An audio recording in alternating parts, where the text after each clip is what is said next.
This episode is brought to you by Skillshare. The first 1,000 people to sign up using the link in the description will get their first 2 months free.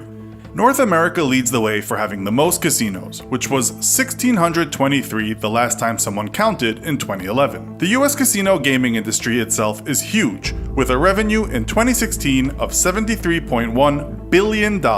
There are far fewer casinos in the East, but Macau, China is home to the biggest casino in the world, in the Venetian. It's mind-boggling how big this place is. Over 10,500,000 square feet, 550,000 square feet for just the casino. You'll find 4,200 slots and gaming tables, 53 bars and restaurants, private rooms, butlers to follow you about, shops, gyms, 4 swimming pools, 3,000 guest rooms, and of course, canals running through the place. It's actually owned by the USA's Las Vegas Sands Corporation. How do they afford to ensconce you in such luxury? That's what we'll find out today. In this episode of the infographic show, How Do Casinos Make Money?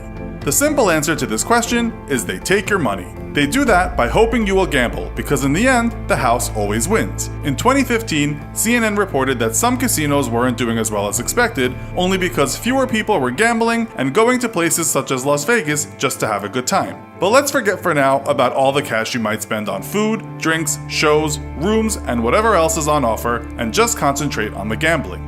The casino always has a statistical edge. Otherwise, you wouldn't be gambling. This is called the house edge. If you look at something like a slot machine, while one person might win big and only place a small bet, the machine in the end has a rate of what it pays out. This is often a payout rate of about 90%. It will always keep some money for itself. It's quite simple. What is happening to our brains is less simple.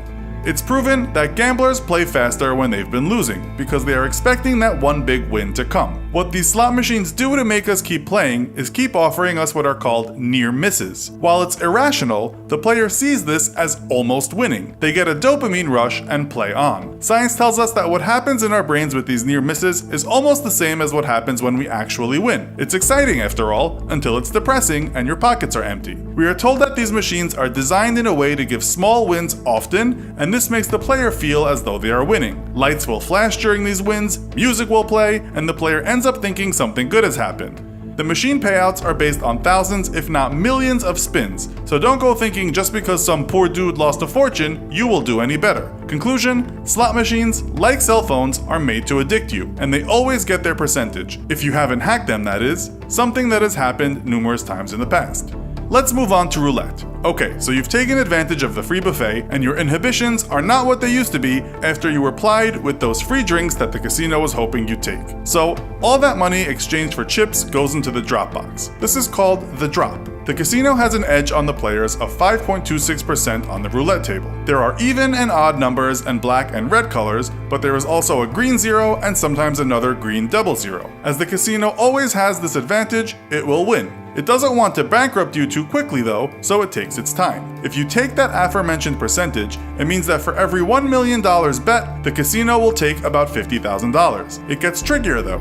You might be thinking, okay, 5% loss, that's not so bad. So if you sit down with $100, you'll likely leave with about 95 if the law of averages comes into effect. Not at all. Let's say you're making $5 bets every spin of the wheel, and the wheel spins about 50 times an hour. That means in an hour, you bet $250. You didn't lose every time, of course. After 4 hours, you bet around $1,000. The casino takes 5% of all the money bet, meaning you didn't lose $5, but $50. The more you play, the more you lose. Keep betting and you'll have nothing eventually, and that is the way it has to go. You might get ahead and leave, and well done to you, but with those drinks around and the dopamine high you're getting, you stay. That's what the casino hopes anyway. If you win big, get out as fast as you can. The house edge on roulette is pretty high, so while it's fun, it's maybe not the best game to play. The house edge on slot machines is very, very high, about 17%, so you should stay away from them as well. There's a reason they were once known as one-armed bandits. Keno is terrible too, for the gambler at least, with a house edge of 25%. We are told that your best chance of winning is playing blackjack or craps,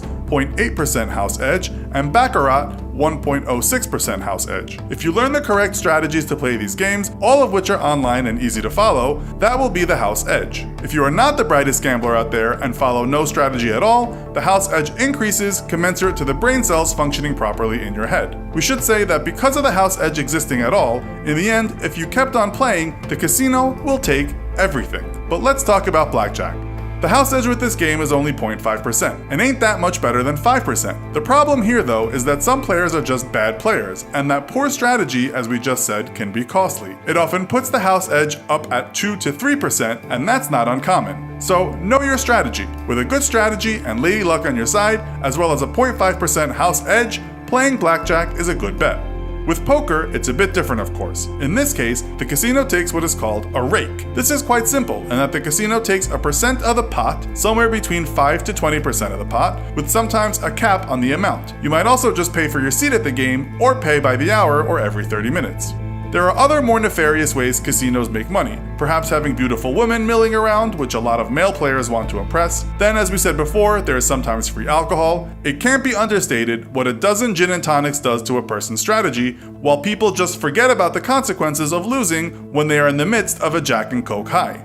The casinos are even arranged at times so the exits aren't easy to find, and even if you do spot the sign, there will be tables or something in your way before you get to that exit that might induce you to think you can win some cash back. And to top it off, many casinos won't have any clocks around. This is to keep you focused on the game and not on the time. A former dealer writing online who once worked at Harrah's at Lake Tahoe in Nevada also said he was trained to exploit the weaknesses in players, psychologically that is. He wrote, "I chose to leave because gaming exploits the negative characteristics of human nature to extract as much money from each customer as fast and as frequently as possible." Because, as we said at the start, fewer people are gambling and just going to places like Las Vegas for the experience, some casinos now charge a fortune for once free drinks. They also do things like hold conventions, charge more for food, rooms, or even parking spaces. While we can't endorse gambling, we can endorse learning how to be smart with your money.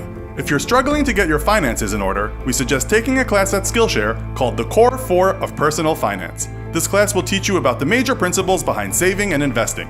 You can learn this and many more things by joining Skillshare, an online learning community with over 20,000 classes in design, animation, technology, and more.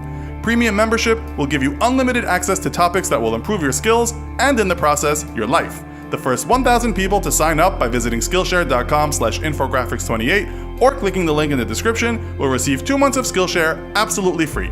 Join Skillshare and start learning today. So, do you enjoy gambling? Do you find that you most often win or lose? Share some of your experiences in the comments. Also, be sure to check out our other video called Taboos Around the World. Thanks for watching, and as always, don't forget to like, share, and subscribe. See you next time.